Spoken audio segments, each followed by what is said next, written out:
Have you heard, have you ever heard of Vladimir Putin's family? Chances are you haven't heard much. It's because in the state he has built, Putin's family didn't play any significant role, and it's always been hidden in the shadows somewhere. Putin has placed his bets on close friends and former colleagues, but not on the family. But that is changing now, and fast. Vladimir Putin has started empowering his family frantically, giving them powerful roles in his government, in the regime. We're seeing the rise of Vladimir Putin's family. It has a chance of becoming the most powerful dynasty in Russia's history, or a big bust. And we'll explore it today. Howdy, howdy, everyone. My name is Konstantin. Welcome to Inside Russia, where usual Russia is explained by the unusual Russian. No propaganda, BS, or lies. Only truth, common sense, and logic. And some emotions too, because I am a human being after all. Boy, what a stream we'll have today. Do you know what's the difference between the family and the corporation? Yes, the family and the corporation. Common sense. Ask any Russian that question, and most likely you'd get answer right away. But if you don't know the difference right now and you can't answer me, you need a brief Russian history lesson. Very brief. Let's go back to 1991. Russia, the new country, my Russia, was born. At the helm of the country stood an experienced politician, a truth seeker, an oppositioner, energetic Boris Yeltsin. He proved himself by standing up on the barricades in front of Russian parliament and leading the people. Boris Yeltsin, loved by Russians and adored by the world. A new kind of leader. Boris Yeltsin, the projector of hope for Russians, as well as for the entire world. But something happened in 1991, very briefly after Boris Yeltsin became the president of Russia. I don't know what exactly. Some say that he started drinking heavily. Some say he was being medicated, sedated.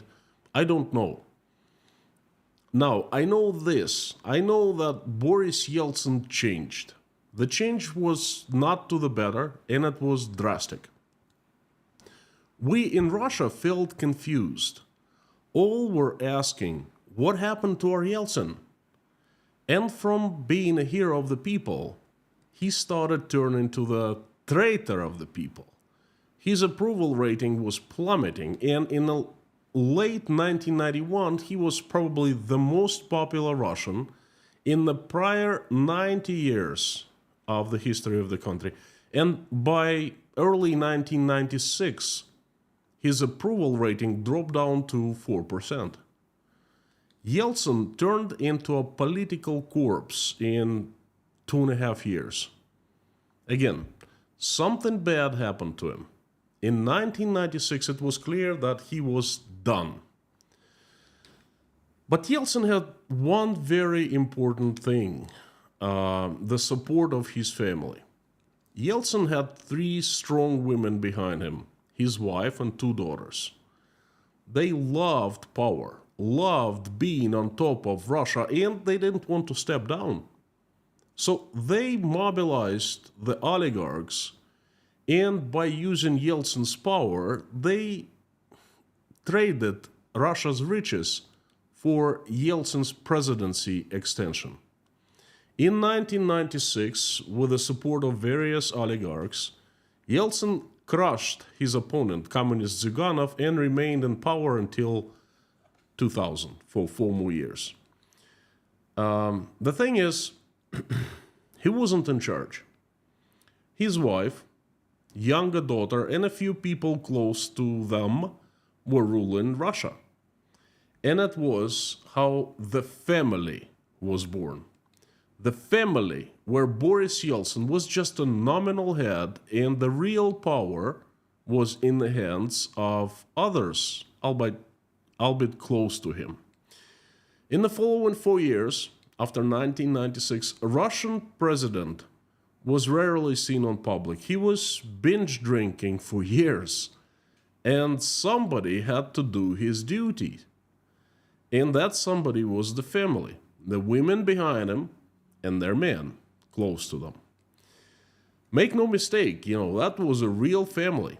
All on the inside were somehow related. Relatives by blood. Some got in by marriage, like, for example, the oligarch Oleg Deripaska, the king of Russian aluminum still.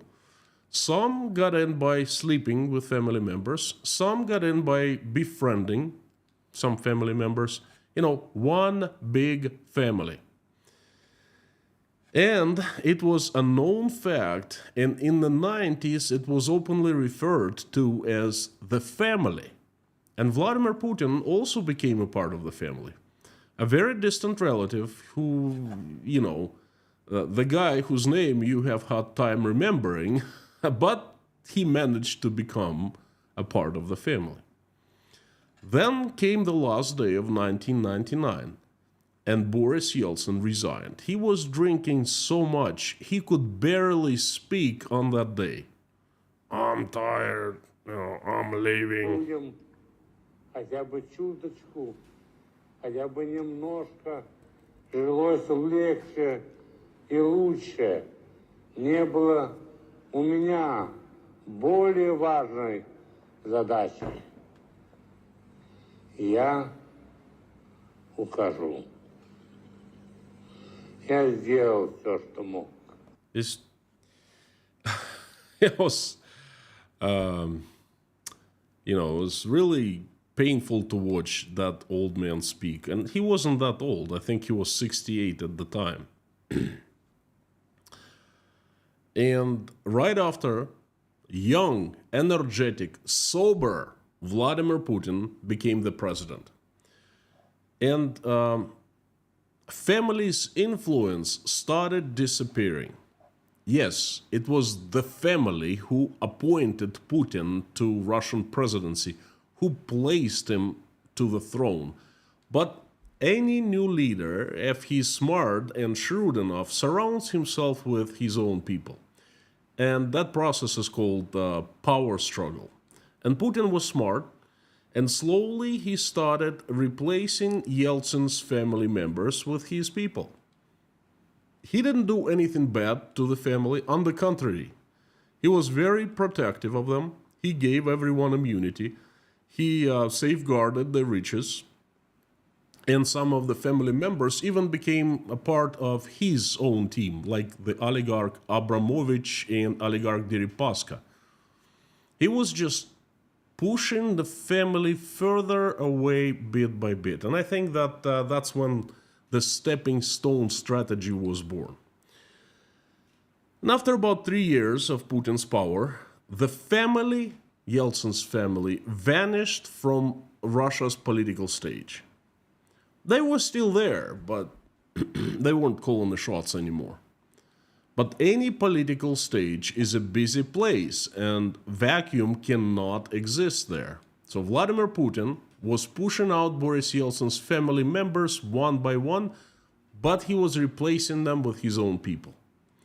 It's just Vladimir Putin didn't have a big family. Unlike Yeltsin, like Yeltsin, he had 2 daughters and a wife, but unlike Yeltsin, his wife was not power-hungry and fairly weak person, overshadowed by her husband. And the daughters were still children. And his other relatives, he had very few. Instead, he had 3 families, but of a very different kind. The first, his childhood friends. The second, the KGB of the USSR. And the third, his colleagues from Leningrad mayor's office. One of Putin's qualities that most admit that he doesn't break old relationships. It's hard to become his friend, but once you become his friend, he's very loyal to you, and he stays loyal for probably for good. And look at who surrounds Vladimir Putin now. His first circle is the childhood friends. You know, the richest Russians, the rulers. Just check out these pictures.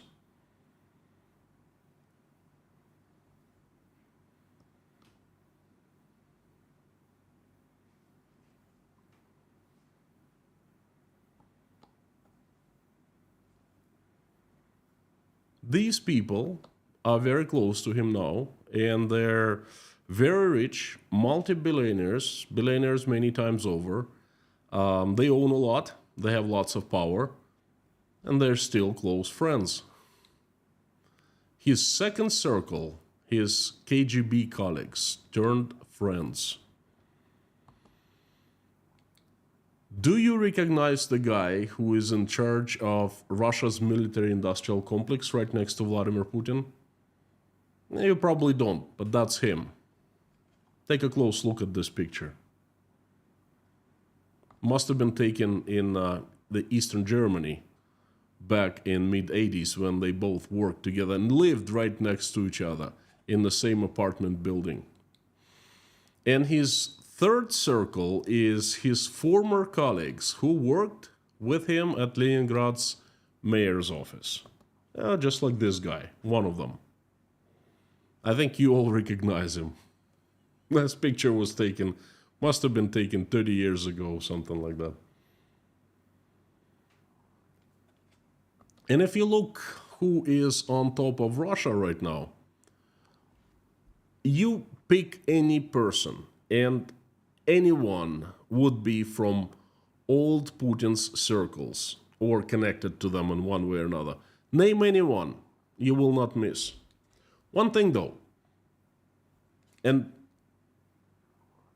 pay close attention to that, they are friends, not family. Putin has brought all his friends into the power, and he has built his political system called the vertical of power, using them, his friends, as bricks. They are the foundation of the vertical of power, the ones that Putin trusts and relies on.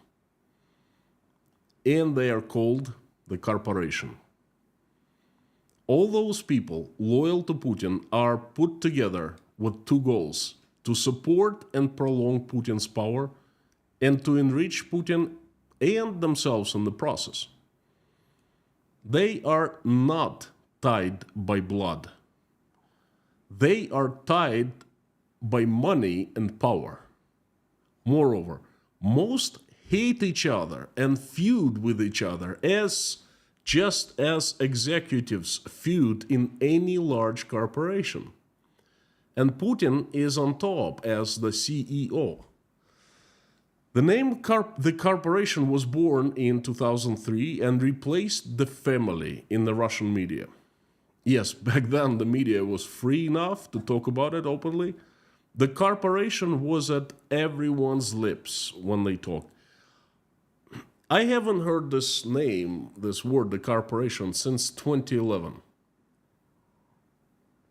Since the time when freedom of speech in Russia started disappearing. But the name still lives in the heads and memories of most people. The corporation, everyone knows what I'm talking about when I say that word. The corporation. Before I go any further, I'd like to do one thing. I'd like to thank you, those of you who bought me coffees at buymecoffee.com. Your support shows me that you value my work highly. Just know that inspires me and gives me energy to move forward. Thank you so very much. You know, I think that Putin believes that he is not only the CEO with extended powers, but also the majority shareholder, and everything belongs to him. He's wrong about that. The shareholders are the people of Russia, and sooner or later they will claim their rights to change things as they, the shareholders, wish. But not for now. Now, this is where it gets interesting. Putin had never shown or talked of his real family. All about his real family was very confidential. All we know when he became the president that he was married and he had two children, two daughters. I remember that around 2000, there was information in one of the newspapers that his daughters were attending some kind of a German school, a school in the German embassy or something like that, but that was a very long time ago, and that's the only time that when I heard that. So, never talked about his family. Never. Family was very private. Not only Putin couldn't talk about it, but no one else could. Very confidential, top secret. And then the stinky substance hit the fan. And I mean the war in Ukraine. He turned the fan himself, by the way. Big mistake. And it started to appear that Putin somehow started putting the president started putting his blood family up front, moving them up front into the public. The two main reasons for that, I think, are number one, he is afraid of his surroundings more and more, as he has realized that his friends and his inner circle are very pragmatic and can backstab him when the time is right. And number two, like any other Russian czar, he wants to transfer his power to keep it in the family. This is what recently happened. One of Putin's alleged daughters, and I'm saying alleged because there's nowhere information that that is his daughter, okay? And I've looked and searched. So everyone talks about her as of Putin's daughter, but you know, for the truth's sake, I will say alleged. One of the alleged daughters. She was a key speaker at St. Petersburg International Economic Forum. Her name is Katerina Tikhonova, and she took a part in the forum session titled Consideration of Investment Disputes on the BRICS Platform, Prospects for the Creation of New Arbitration Institution. She spoke via video link. I'm not sure how, but this is how it appeared.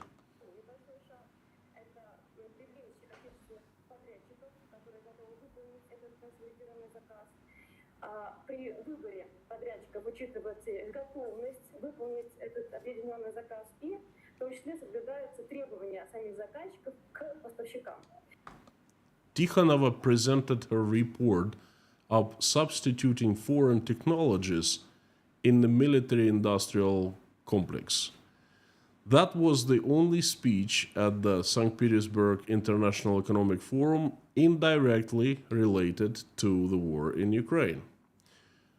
Tikhonova spoke about the technology of economically justified imports substitution. According to her, validity is achieved through the cooperation interaction of domestic corporations, customers, manufacturers, state institutions, as well as Tikhonova's project called the Innovative Engineering Center.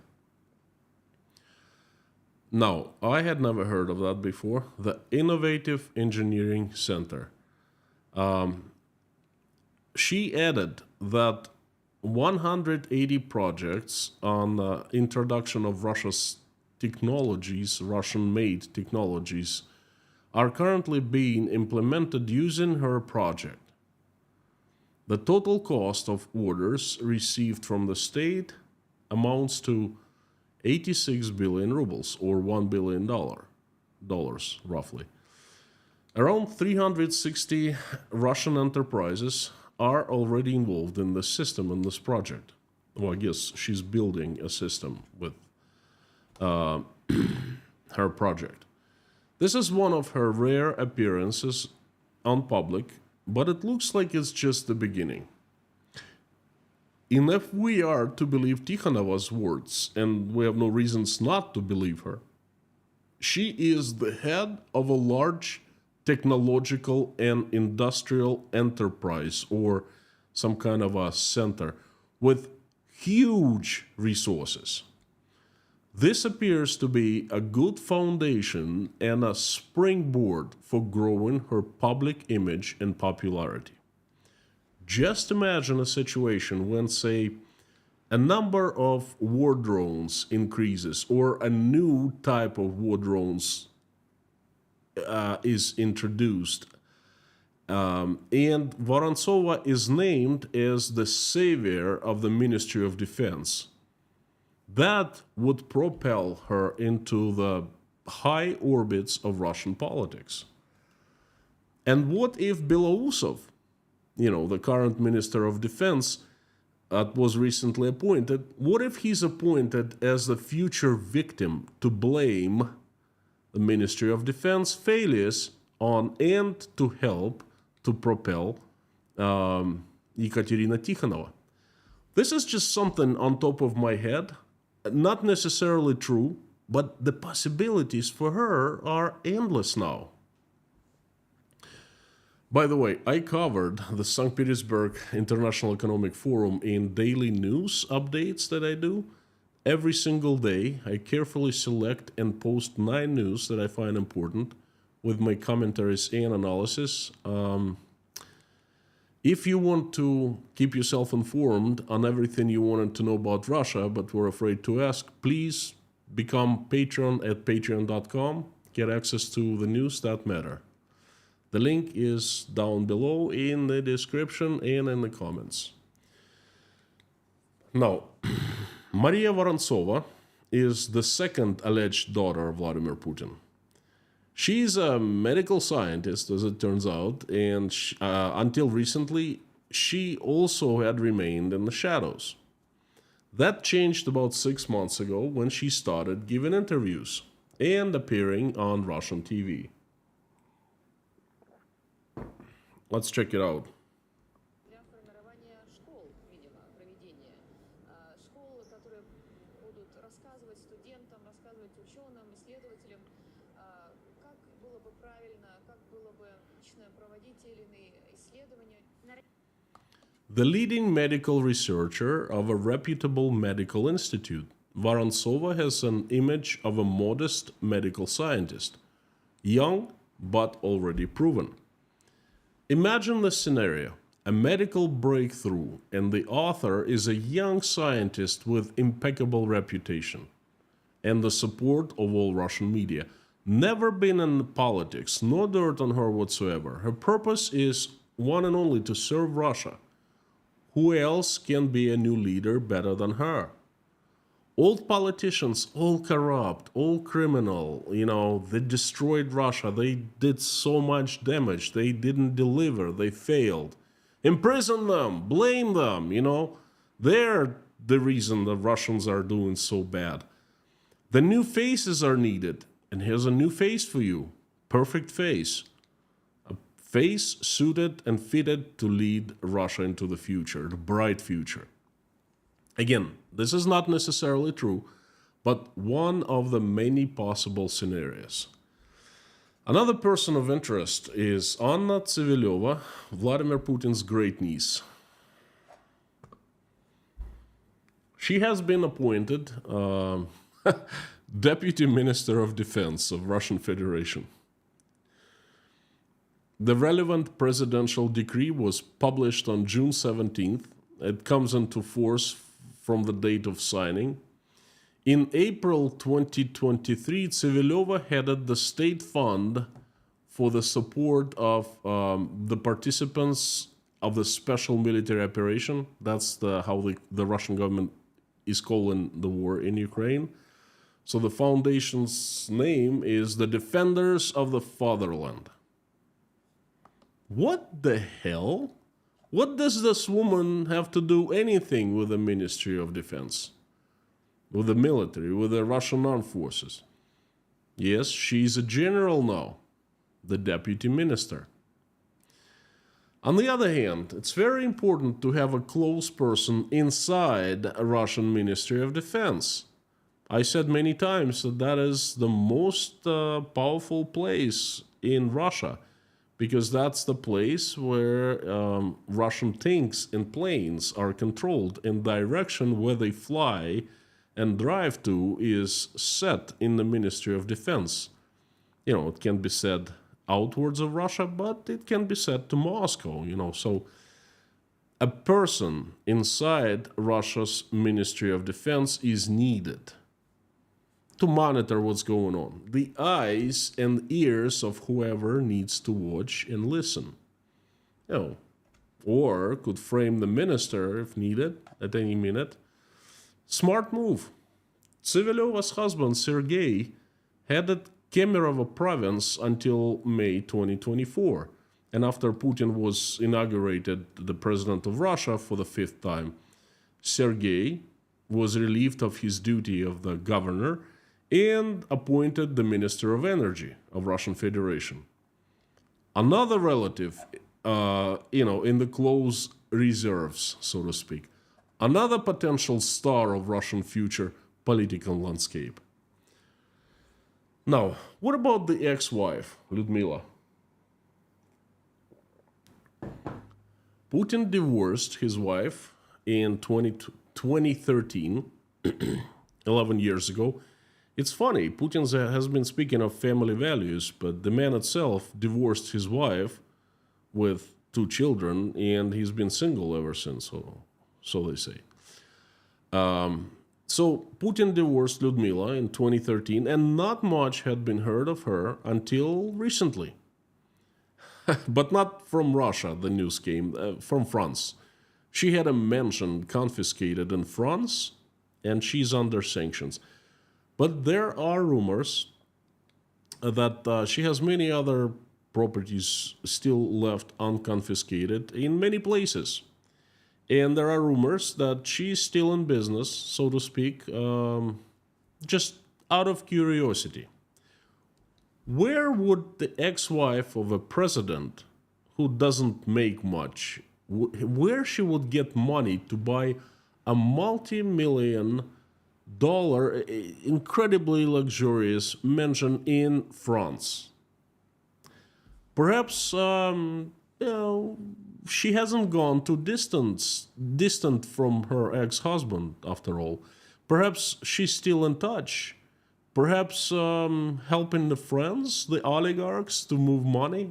I don't know for sure, but hey, it's strange, don't you think? Besides the alleged daughters and the ex-wife and great niece, Igor Putin is Vladimir Putin's cousin, supposedly retired, but despite his retirement, somehow he's placed under personal sanctions by the UK in 2022. So the intelligence must have something on him, right? That tells me personally a lot. Retired, right? Now, do you think there's such a thing as a retired Putin's cousin? I don't think so. Then there's Roman Putin, the nephew, former KGB officer, that's official. He turned businessman, then turned politician. Created his own political party, and this is where he is living, in around his own political party. Another close reserve, in case help is needed. Then there's Vera Putina, the niece, a banker, and a member of the United Russia political party, Putin's party. And then Mikhail Putin, a businessman and a banker. This is all I could find of Vladimir Putin's blood family, like real relatives.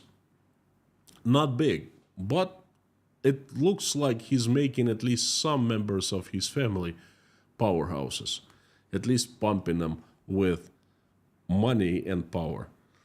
You know, at this point, I want to ask you a favor. Let me know what you think of what you just heard. Are you with me on it? Or perhaps you disagree? I would love to hear. And if you have nothing to say, please like this video and drop me a few lines of encouragement down below in the comments. I'd love to hear good words. That means a lot to me. Thank you so very much. Now, there are rumors that Putin has other very close family members,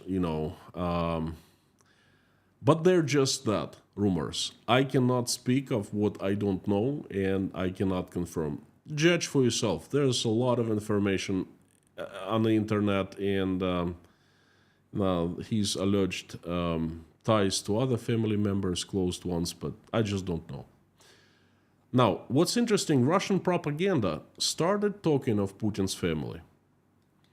And that is quite strange. That is quite a turn from the old ways where this topic was a taboo. And not only no one talked about it, people were prosecuted for talking about it. I remember there was a rumor of Vladimir Putin having a new family member back in 2008 or 2009, and it was printed in the paper, and the paper was closed down in 3 days, and the editor of the paper was charged with a crime. And that was a long time ago. So that you understand how well the secrets about Vladimir Putin's family were guarded. And now we are talking. Now propaganda all of a sudden starts talking about the family. It could mean one thing. Vladimir Putin plans ahead.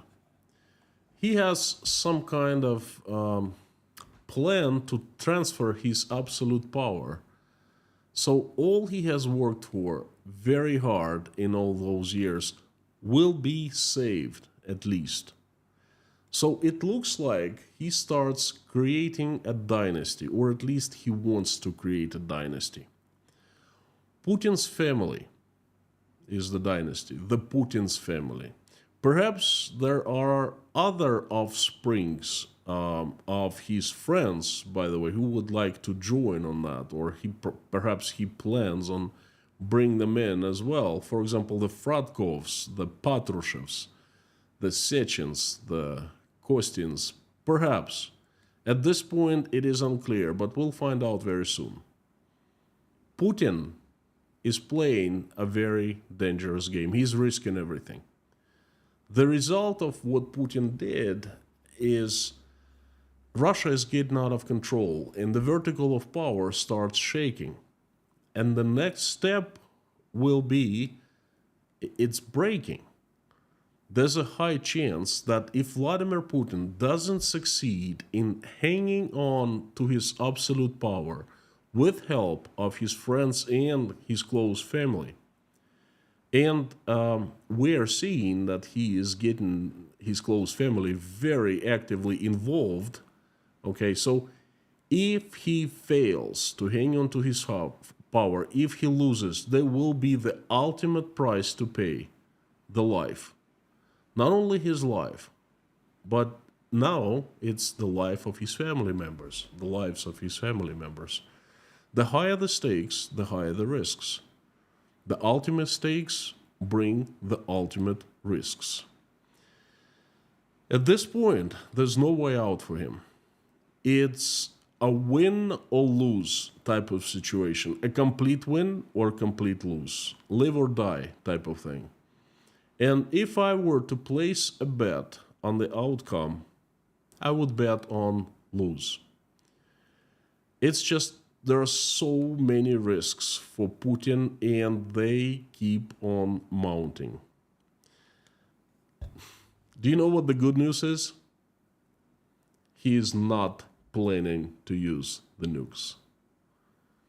I'll see you tomorrow when I'll tell you of things dangerous awaiting Russia in the future. I'll see you tomorrow.